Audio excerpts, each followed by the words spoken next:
parliamentary model. Why did India adopt a parliamentary model? Before we start our lesson, let us discuss about the constitution and the independence of India.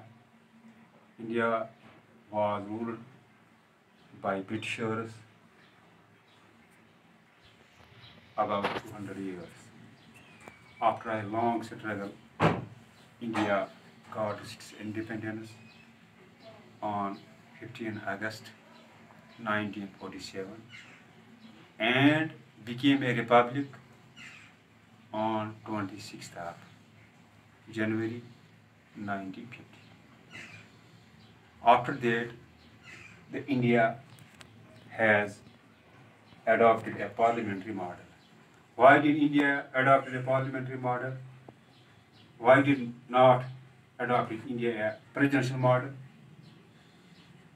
Let us discuss about that. Decision makers at center. The framers of Indian Constitution adopted parliamentary system of government. The framers who framed the Indian Constitution, they adopted a parliamentary system of government. The framers which have framed the Indian Constitution had adopted a parliamentary system of government based on the British Westminster model. It was a model which was based on British Westminster model. The model which they adopted in India, the framers of the Indian Constitution, the model which they adopted in India, it was the British Westminster model. The basic idea behind of such a system was to make coalition of disparate political forces possible. The aim of this model was, the idea behind this model was, the idea behind adopting a parliamentary model was that such a system to make coalition means मिली-जुली जो होती है सरकार होती है, coalition of disparate political forces. Disparate political forces mean those forces जो नामियत होते हैं या those political forces नामियत जो होते हैं, those who did not get proper representation in these assemblies or in parliament seats. तो इसको उन्होंने इसको ये जो था, इसका जो सिस्टम जो था, इसका जो बेसिक जो behind idea जो था, the behind idea behind adopting a parliamentary model of government was that a coalition of disparate political forces possible to evolve a political system. इसका जो ये था, इनका जो ये जो आइडिया इसके पीछे था, उन्हें बोला कि जो ये डिस्परेट जो है, नाउमीद जो होते हैं, जो पॉलिटिकल फोर्सेस जो होते हैं, उनको हम एक नए सिरे से इसको हम क्या करेंगे, इवॉल्व हो गए हैं. इवॉल्व मीन्स एक मायूस नाउमीद जो हो गए हैं, जो ये डिस्परेट जो हो गए हैं, नाउमीद जो हो गए हैं, हम क्या करेंगे, इनको हम क्या करेंगे, इनको हम इवॉल्व करेंगे. किसमें इवॉल्व करेंगे, इनको हम इवॉल्व करेंगे ताकि वो क्या करेंगे, नशोनुमा पाएंगे. Evolve कोalition to evolve a political system, और एक political system बनाएंगे based on consensus. जो consensus पर होगा, consensus means जो आम राय होगी, consensus जो होते हैं, तो हम एक ऐसा निज़ाम बनाएंगे जिसमें कंसेंसस होगा.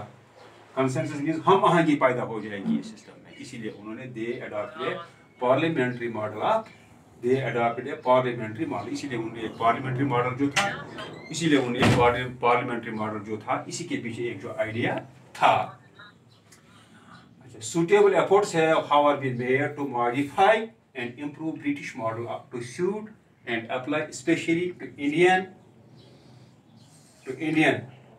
Social condition. जब सोशल कंडीशन जो यहाँ का कंडीशन जो थे, इसीलिए इसको उन्होंने क्या किया, they have adopted parliamentary model in India. The central government structure in India have the following essential attributes.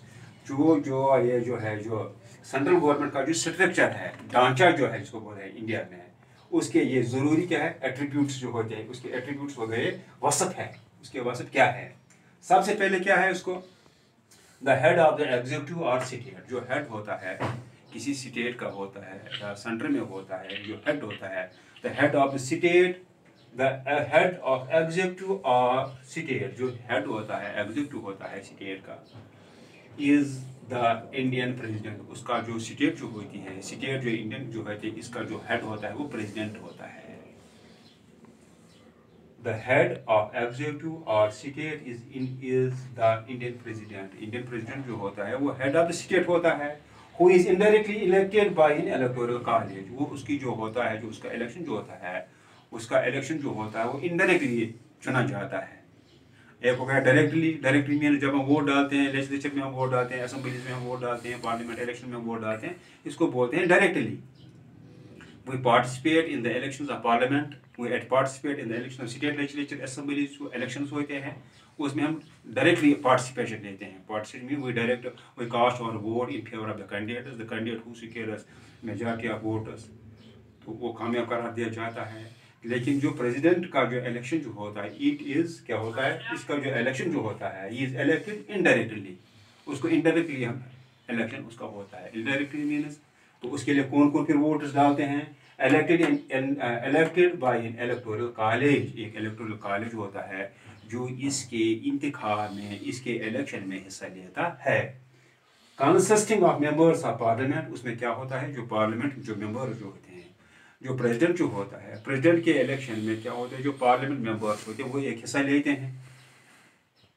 And members of legislative assembly, जो लेजिस्लेटिव असेंबली जो होते हैं, एक तो वो उसके वोट में हिस्सा लेते हैं इलेक्शन में, दूसरा जो पार्लियामेंट मेंबर जो होते हैं उसके जो इलेक्शन में हिस्सा लेते हैं, these are called indirectly. Directly नहीं, इनडायरेक्टली जो हम जो होते हैं, डायरेक्टली हम पार्टिसिपेशन लेते हैं किसमें, इलेक्शन ऑफ पार्लियामेंट का इलेक्शन होता है, या स्टेट लेजिस्लेचर जो होते हैं, स्टेट लेजिस्लेचर होता है, असेंबली का इलेक्शन जो स्टेट्स में होता है उसमें हम डायरेक्टली हिस्सा लेते हैं, वोट कास्ट करते हैं, वोट डालते हैं, अपने नुमाइंदे चुनते हैं, तो उसमें हम डायरेक्टली पार्टिसिपेशन लेते हैं। लेकिन जो पार्लियामेंट जो इलेक्शन जो ये होता है, जो इलेक्शन ऑफ प्रेसिडेंट जो होता है, इसमें क्या होता है, there is an electoral college which consists of the members of parliament and the members of legislative assembly. इसमें क्या होता है, जो वोट डालने होते हैं, जो इसके इलेक्शन में हिस्सा लेने वाले होते हैं, एक दो पार्लियामेंट मेंबर्स होते हैं, दूसरा जो स्टेट लेजिस्लेचर जो होते हैं, मेंबर जो होते हैं, लेजिस्लेटिव मेंबर जो होते हैं असेंबलीज के, वो उसके इलेक्शन में हिस्सा लेते हैं। Therefore the framers of the constitution have adopt a parliamentary model. It's number B. The sovereign authority in India is vested in Indian Parliament. जो इंडिया जो है, इंडिया की जो ये जो पावर जो है, अथॉरिटी जो है, वो किसके हाथ में होती है, वो पार्लियामेंट के हाथ में होती है। पावर जो होती है, the sovereign authority in India is vested in Indian parliament. जो इंडियन जो पार्लियामेंट है उसी के हाथ में क्या होता है, जो पावर्स होते हैं, जो पावर जो होते हैं वेस्टेड होते हैं, मुकर्रर हुकूक मिल्कियत जो होती है वो पार्लियामेंट के हुदूद में आते हैं। जो इसके पावर जो होते हैं, सॉवरेन पावर जो होते हैं, जो इंडियन पार्लियामेंट है जिसके लिए हम वोट डालते हैं, तो सारे पावर्स को उसी के हुदूद में आते हैं, उसी की अथॉरिटी होती है। सॉवरेन पावर जो होते हैं vested in the prime minister and his council of ministers. तो उसका होता है, जो पार्लियामेंट जो होता है, पार्लियामेंट में क्या होता है, वहाँ होती है एक तो प्राइम मिनिस्टर होता है एंड काउंसिल ऑफ मिनिस्टर, उसके जो मिनिस्टर जो होते हैं, जो सॉवरेन पावर जो होते हैं, तो उनके ही हाथ में होते हैं। एक प्राइम मिनिस्टर होता है, दूसरा जो होता है द काउंसिल ऑफ मिनिस्टर जो होते हैं, तो उनके हाथ में जो सॉवरेन पावर्स होते हैं। Since India has a parliamentary system of government, जो इंडिया जो है इस यहाँ एक पार्लियामेंट्री सिस्टम ऑफ गवर्नमेंट है। पार्लियामेंट्री सिस्टम में जहाँ होता है टू सेट्स ऑफ गवर्नमेंट्स होते हैं, एक सेंटर में होता है, एक स्टेट में होता है। स्टेट में जो इलेक्शन जो होते हैं तो वो चीफ मिनिस्टर होता है और इसके काउंसिल ऑफ मिनिस्टर होती है। इसी तरह जो सेंटर में होता है तो प्राइम मिनिस्टर होती है और काउंसिल ऑफ मिनिस्टर होते हैं। तो इसमें पार्लियामेंट्री जो होता है, पार्लियामेंट्री जो मॉडल होता है, इसमें there are two sets of government, one from the centre and one from the state. तो उसमें क्या होता है, जो बोलते हैं कि जो पार्लियामेंट जो होता है council of minister, since India has a parliamentary system of government, जो इंडिया जो है यहाँ एक पार्लियामेंट्री सिस्टम ऑफ गवर्नमेंट चल रहा है। The executive has been made responsible and accountable to the parliament. जो एग्जीक्यूटिव जो होता है, एग्जीक्यूटिव जो प्राइम मिनिस्टर होता है, जो भी एग्जीक्यूटिव होता है उसको क्या होता है, वो होता है अकाउंटेबल, जिम्मेदार होता है, रेस्पॉन्सिबल होता है पार्लियामेंट।